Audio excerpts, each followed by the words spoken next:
스타트 받습니다. 오늘도 몇 가지 공부를 좀 해볼까요? 한번 보겠습니다. 백세모의 위치가 고목이죠. 소목은 삼선과 사선이 만나는 곳, 두 곳이 소목이고요. 예목은 바깥 외자죠. 그래서 귀에서 약간 바깥으로 나간다고 해서 오선과 삼선이 만나는 곳, 이 두 곳이 예목입니다. 그리고 화전보다 좀 높이 있다고 해서 높을 고자를 사용해서 고목이 또 귀마다 두 개씩 있죠. 이렇게 두 개 있습니다.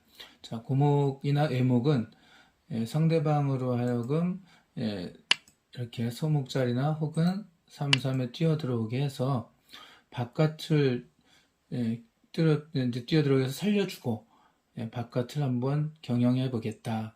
뭐 이런 뜻으로 이제 둘 때가 많죠. 예목인 경우에도 역시 상대방이 뭐 소목자리로 뛰어 들어와도 되겠죠. 아니, 혹은 삼삼에 들어오건 바깥에서 씌워서 귀는 살려주고 중앙 쪽을 또 역시 경영해 보겠다. 이런 의도가 많은 수입니다. 그 예목과 고목은 주로 중앙 쪽을 위주로 두려고 하는구나 라고 생각하시면 돼요. 자, 고목에 이제 소목자리로 뛰어 들어갔습니다. 백선수가 제일 많이 사용할 수 있는 돌은 역시 이제 날짜 씌우는 건데, 오늘 공부해 볼 것은 이렇게 귀에 붙이는 거죠. 붙이면 젖혀라, 젖히면 뻗어라, 뻗으면 이어라죠. 연결하는데, 이렇게 연결하는 친구들이 좀 많은데, 학생들 중에서는 이제 혹으로 연결하는 게 좀 더 탄력적이라는 거 알아두시고요. 이렇게 이제 눈목자로 벌려가면은 이제 양날일자로 이렇게 안정을 취해서 정석 하나가 마무리됐습니다. 처음에 저도 공부할 때는 이 지금 백이 이렇게 가는 것은 다 하나씩 더 넓게 갔었어요.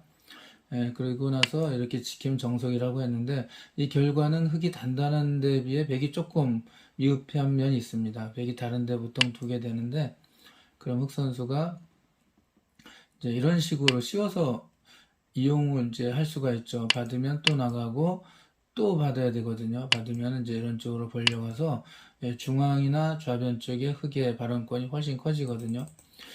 또 이제 주위의 상황에 따라 다르지만 흙이 이 근처에 있다라면은 이렇게 뛰어 들어가는 것도 누릴 수가 있죠. 막을 때 치받고 놓으면 이렇게 연결해 가서 백이 실리를 다 빼앗기는 경우도 있습니다. 이렇게 백이 이용당할 게 더 많기 때문에 보통 요즘에는 이제 한 30년쯤 전부터라고 할까요? 우리나라가 이제 세계바둑 이제 최강국으로 올랐었을 때부터는 이게 좀 단단히 두는 걸 선호해서 이렇게 여기 세모로부터 눈목자로 이렇게 갑니다. 이러면은 흑 선수가 이렇게 온 다음에 나중에 이렇게 오더라도 다른 데 두고요. 이렇게 오더라도 더 이상 두지 않아도 돼요. 뭐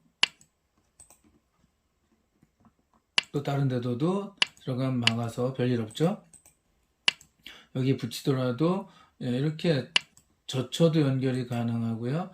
이제 이렇게 축이 유리하면 이렇게 두어서 이제 보통 이렇게도 잡을 수가 있긴 하겠죠. 자, 이렇게 놓아도 이 귀의 특수성 때문에 한 수 빠르게 잡을 수는 있습니다. 뭐 이런 건 좀 복잡하지만 좀 복잡하다 싶으면은 이렇게 해도 별 피해 없이, 물론 이제 한 점은 잡히는 맛이 있겠지만 이 잡히기 전에 뭐 상황에 따라서 여기를 먼저 둘 수도 있어요. 다음 치고 뻗을 수가 있어서 아무튼 크게 위협적이지 않다라는 걸 알고 계시면 되겠습니다. 근데 이 돌이 만약 여기 있다면 굉장히 큰일 나겠죠. 다른 데 뒀다간 이렇게 갈라져서 백 전체가 위험하게 됩니다. 자, 그렇게 알아두시면 될 것 같고요. 그래서 보통 여기에 둔다라고 하겠습니다. 자, 여기서 흑 선수가 다른 데 뒀어요. 그럼 백은 이 흙에 대해서 어떻게 공략하는 게 모양이 급소인가, 이거 한번 알아보겠습니다. 이건 이제 많은 분들은 알고 계신데 초보분들은 역시 잘 모르실 테니까요. 이쪽으로 이렇게 다가서서 공격을 한번 해볼까라고 할 수도 있겠죠. 그런데 이제 이렇게 아까 날짜 두는데 나가버리면은 끊어지지가 않죠. 그러면 백 선수가 이 공격을 하고 있는 건지 공격을 당하고 있는 건지 잘 모르는 경우가 있죠. 그래서 이 경우의 급소는 잘 알아두시기 바라겠습니다. 이렇게 호구 자리가 급습니다. 흙이 여기 두면은 예, 호구가 생기죠. 이렇게 호구가 되는 곳은 급소가 되는 경우가 많아요. 이렇게 호구 자리로 두는 게 좋습니다. 그러면은 흑선수는 이제 이렇게 째고 나가는 경우가 많고요. 그럴 때 이렇게 입구자로 두어서 공격을 하게 됩니다. 이렇게 찝고 그럼 이제 끊어지는 게 있거든요. 그래서 만약 이제 중앙 쪽으로 올라가면 끊어서 백한점이 잡죠. 그래서 이렇게 입구자 사이를 두는 것을 찝는다고 하죠. 찝고 나서 한 칸을 뛰어도 탈출은 가능하죠. 그리고 또 그냥 나가도 되긴 합니다. 이렇게 나가면 백선수가 이렇게 한 칸 뛰는 게 또 멋진 행마인데, 여기서 보면 이제 예전에 맥점 문제 많이 나온 게, 그때 이제 이게 주로 여기 있었거든요.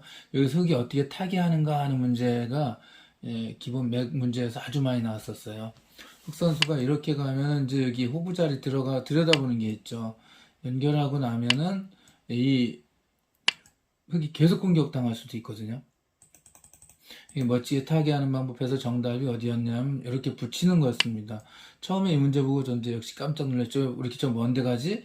라고 하는데 이렇게 젖히게 되면은 끊어버려요. 그러면 이제 이쪽을 두면은 이렇게 단수 치고 나가가지고 이쪽 백이 또 위험해질 수도 있잖아요. 그래서 백이 그럼 이리 나가야 되겠네 라면 이쪽으로 이제 뻥 뚫려버리게 됩니다. 굉장히 멋진 맥점이라는 거죠. 여기다 붙이면은. 그래서 그럼 백은 안 돼, 여기 뚫리면 안 돼라고 이제 그래서 이렇게 두어야 되는데 그때 이렇게 젖혀 나간다 이겁니다. 멋있게 탈출했죠. 그렇다고 이렇게 나가는 것은 이제 뚫자고 하고 막히면 안 되니까 나가야 되는데 이렇게 나가면 역시 상변에 백이 오히려 위험한 상황이 되고 흙은 무사히 탈출할 수 있습니다. 이렇게 두더라도 들여다보는 게 선수거든요. 다른 데 두었다가 나가서 끊어서 이거 잡을 때 단수 따고 잡혀서 귀가 큰일 나겠죠. 그래서 연결하면은 이렇게 훅으로 역시 멋있게 탈출합니다. 이렇게 멋있게 탈출하는 맥점이 있다라는 거 알고 계시면 될 것 같습니다. 자, 이제 여기서 또 하나 공부하셔야 될 게 뭐냐 하면은, 이제 이렇게 두면은 조금 전에 한 것처럼 이렇게 나가서 탈출하면서 또 새로운 바둑이 되는데, 어쨌든 흙은 집이 완전히 있는 상태가 아니고, 백은 계속 쫓아갈 수는 있습니다. 그래서 이렇게 쉬어가는 수가 있어요. 요거에 대해서도 좀 알으셔야 될 것 같은데요. 이때 어떻게 두는가 잘 보십시오. 까딱하다가는 특히 이제 초중급자분들이 백이 이렇게 씌워오면은 덥석덥석 역전 많잖아 하다가 크게 당하는 경우가 있습니다. 아주 낭패를 보는 때가 있는데요. 자, 일단 뭐 뚫는 건 가능하죠. 막을 때 또 뚫고 막고 여기까지는 뭐 상관이 없어요. 근데 여기서 이제 여기 단수 아니야? 뭐 단수 치고 이렇게 단수 치고 잡히는 거 아니야? 하면서 한쪽을 끊게 되면 이제는 흙이 큰일 납니다. 잘 보시면 이렇게 단수를 칩니다. 한 점을 따야 되는데 여기 연결할 수는 없잖아요. 이렇게 잡히니까 따야 되는데 양단수를 맞습니다. 그러면은 연결했다가 이게 잡혀버리죠. 완전히 망해버리죠. 그래서 이렇게 씌워올 때 조금 조심하셔야 되는데 일단 찌르는 데까지 다 찔러둬요. 그 다음에 이렇게 가만히 이쪽을 끊는 게 중요합니다. 왜냐하면 백이 여기를 들어가지 못하게 하는 수겠죠. 이렇게 따버리니까. 그래서 백은 양단수 약점이 있어서 연결해야 되는데 그때 이렇게 뻗어나가면은 공격에 대해서 무사히 방어했다라고 할 수가 있고요. 백으로서는 여기 끊어지는 곳이 두 군데가 남았죠. 이렇게 한 군데, 두 군데가 있어서 하나 지켜야 되니까 선수를 흙에게 넘겨준 꼴이죠. 그래서 이렇게 급소를 처음에 잘 두고 둘 때 이렇게 씌우는 것은 아주 특별한 경우가 아니면 두지 않습니다. 일반적으로 이렇게 공격한다 알고 계시고요. 이 공격이 조금 더 효과적이려면 이 돌이 여기 와 있으면 좀 더 효과적이겠죠. 그래서 요즘은 어쨌든 이렇게 두는 것보다 이렇게 두는 게 훨씬 더 많이 사용된다. 그리고 이 형태의 급소는 여기다라고 알고 계시면 되겠습니다. 흙은 예전에는 반드시 다 이렇게 지켜줬는데 요즘은 이런 형태가 나오면 거의 손을 빼고 선수로 다른 큰 곳에 간다라는 걸 알고 계시면 좋겠습니다. 저는 이렇게 두면서 정석 끝 이렇게 했는데 요즘은 뭐 다른 데 두죠. 그랬으니까 백이 이렇게 공격해 왔을 때 어떻게 두는가를 좀 알고 계시면 되겠습니다. 아주 상황에 따라서는 흑 선수가 이렇게 두는 경우도 있습니다. 예, 이것도 하나 알아두시면 되는데요. 이렇게 올라가면 당연히 이렇게 넘어가고요. 이렇게 두면 끊어서 백이 곤란하고요. 이렇게 젖히면은 그때 이렇게 내려서 예, 이렇게 둘 때 넘어가고요. 예, 약점 있잖아요. 연결하면 이제 이렇게 탈출해서 예, 이쪽이 무사히 왼쪽 좌변으로 탈출할 수도 있습니다. 그 이쪽에서 흑은 이게 더 좋아서 이렇게 두면 끝없이 공격을 많이 당할 것 같으면 이렇게 둘 수도 있다라는 걸 알고 계시면 되겠습니다. 이정석은 이제 하나 또 이렇게 무사히 넘어가겠습니다. 행마, 실전 행마라고 해놓고 예, 정석이 나왔는데요. 이 중간에 어떻게 움직이는가가 모두 다 행마니까 행마는 특별히 어느 부분에 제약이 되어 있지 않다고 했죠. 그래서 제가 이렇게 주제도 마음껏 정해서 설명해 드릴 수가 있는 것 같습니다. 하나만 더 해보도록 할게요. 자, 이것도 이제 젖바둑에서 특히 많이 나오는 건데요. 예, 젖바둑이라 하면 이제 이 지금 백돌로 되어 있는 게 전부 흑이라고 생각하고 지금 흑 1번이 백이라고 생각하시면 되겠네요. 어쨌든 상황은 비슷하니까 이런 상황에서 화점에 눈목자가 지켜져 있고요. 예, 변에 벌려져 있습니다. 이게 15줄 바둑판이라고 했지 19줄에서는 여기 화점이 여기에 가 있죠. 그래서 이 변 아래에 이제 세모로 벌려져 있는 상태입니다. 이 모양이 너무 크니까 좀 줄이려고 침투를 했고요. 백 선수가 바깥에서 막으면은 이제 이렇게 뻗어서 너무 쉽게 이렇게 두면은 이제 집이 많이 부서지니까 보통 여기서는 이제 이렇게 연결하게 되는데 이렇게 안정을 취할 수 있습니다. 그래서 실리가 좀 뺏기는 게 싫은 이렇게 두어도 아주 좋은 수거든요. 근데 난 실리 뺏기는 게 싫어 라고 이렇게 젖히는 경우가 있어요. 이제 여기서는 몇 가지 또 역시 살펴봐야 되는데요. 흑선수가 이렇게 뻗는 게 일반적이고요. 백이 여기서 둘 수 있는 방법은 두 가지가 있습니다. 하나 이렇게 전에 이선이지만 이렇게 아래로 이성에서 뻗는 건 굉장히 크다. 귀에서 뻗는 건 굉장히 크다라고 말씀을 드린 적이 있거든요. 이렇게 두는 경우랑 이렇게 연결하는 수가 있습니다. 이때 연결하면 그건 이제 이렇게 두 칸 벌려서 더 이상 공격 당하지 않을 거예요. 백 선수가 이렇게 밀면 젖히고 놓고 이렇게 두는 경우도 있고요. 그럼 이제 안에서 살겠다 이런 뜻이겠죠. 백이 밀 때 그냥 포기하고 중앙으로 가볍게 보고 중앙으로 탈출하는 수도 있는데요. 이거는 이제 세모인 백돌 쪽을 공략하는 것도 노리고 있는 수라고 할 수가 있습니다. 두 가지 다 둘 수가 있어요. 자, 그리고 또 하나 백이 둘 수 있는 수법이 이렇게 이선을 뻗는 거랬죠. 자, 이렇게 중앙에서 미는 거는 아주 특별한 경우 아니면 사용하지 않는다고 전에 말씀드린 것 같습니다.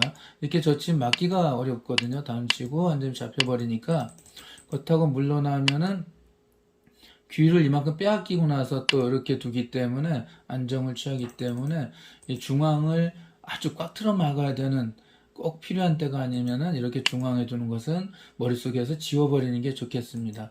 바둑에서 어떤 수는 꼭 안 돼, 꼭 이렇게 둬야 돼 라는 건 없기 때문에 상황에 따라 맞게 두지만 여기 대부분은 거의 두지 않는다라고 기억하시면 되겠습니다. 단단한 사람들은 이렇게 두고요. 집을 실리를 좋아하는 사람들은 이렇게 둡니다. 조금 전에 이렇게 두면 이렇게 간다 그랬죠. 그래서 이 선을 뻗으면 여기를 밀게 되겠죠. 또 이렇게 뻗고 이렇게 취해서 역시 안정을 취합니다. 근데 이제 중앙으로 이 두 점마저 가볍게 보고 중앙으로 이제 빨리 커다란 혹시 백 쪽이 중앙에 커다란 모양이 있다면 빨리 탈출해서 그 모양을 좀 지워야 되겠다 싶은 분들이 젖바둑에서 가끔 이렇게 두는 경우가 있어요. 그럼 백 선수가 이거 나가 끊어지잖아 라고 이렇게 나가 끊는 경우가 있는데요. 이건 좋지 않습니다. 이거는 이제 이렇게 단수를 쳐서 두 점을 버리고요. 상황에 따라서 이제 이렇게 붙일 수도 있고요. 그러면은 단수 치고 연결하고 이렇게 해서 줄 거 다 주고 중앙을 가볍게 보죠. 이제 이렇게 두면 거 잡아야 되니까 이쪽 중앙이 매우 튼튼해졌고 백은 사실 뭐랄까요 이삭줍기밖에 한 꼴이 안 됩니다. 어떤 경우는 상황에 따라서 아주 심하게 여기까지 끊어가는 경우가 있는데요. 이제 이렇게 빈 삼각을 두면 이제 이렇게 따라 나가서 이쪽을 뻥 뚫는 거를 노릴 때 이렇게 둘 수가 있습니다. 이런 중앙이 약간 여기 조금만이라도 도와준 들이 있다면 충분히 이렇게 둘 수 있죠. 이런 백이 폭삭 망합니다. 그렇다고 이걸 잡아도 단수 치고 딸 때 단수 치고 연결하고 막으면 이걸 잡아야 되죠. 그런 다음에 뭐 이 근처로 가게 되면 언제 어디든 중앙을 가게 된다면 예, 흙은 굉장히 백질 많이 부수고 중앙에 힘을까지 얻었으니까 뭐 만족할 만한 결과라고 할 수가 있죠. 자, 그래서 이 덥석 나가 끊는 것은 좋지 않고요. 형태상의 급소는 이 자리가 급소예요. 만약에 다른 데도 이제는 나가서 끊는 순간 깔끔하게 두 점을 잡고 상변까지 제압이 됐죠. 자, 이렇게 두었을 땐 또 흙은 어떻게 두냐면 이거 급소도 잘 알으셔야 되겠죠. 이렇게 붙이는 수가 좋아요. 그럼 나가서 맞고 끊을 수가 없습니다. 다음 수 두 점 잡히니까 백은 있는 정도인데 그때 이렇게 막으면 혹으로 탈출이 가능하죠. 백도 이쪽 연결해 가야 되는데 뭐 이런 식으로 두어서 중앙으로 역시 깔끔하게 움직여 나갈 수가 있습니다. 자, 오늘은 또 이제 돌 움직여는 방법 중에서 몇 가지를 또 보여드렸고요. 다음에 찾아뵙도록 하겠습니다. 감사합니다.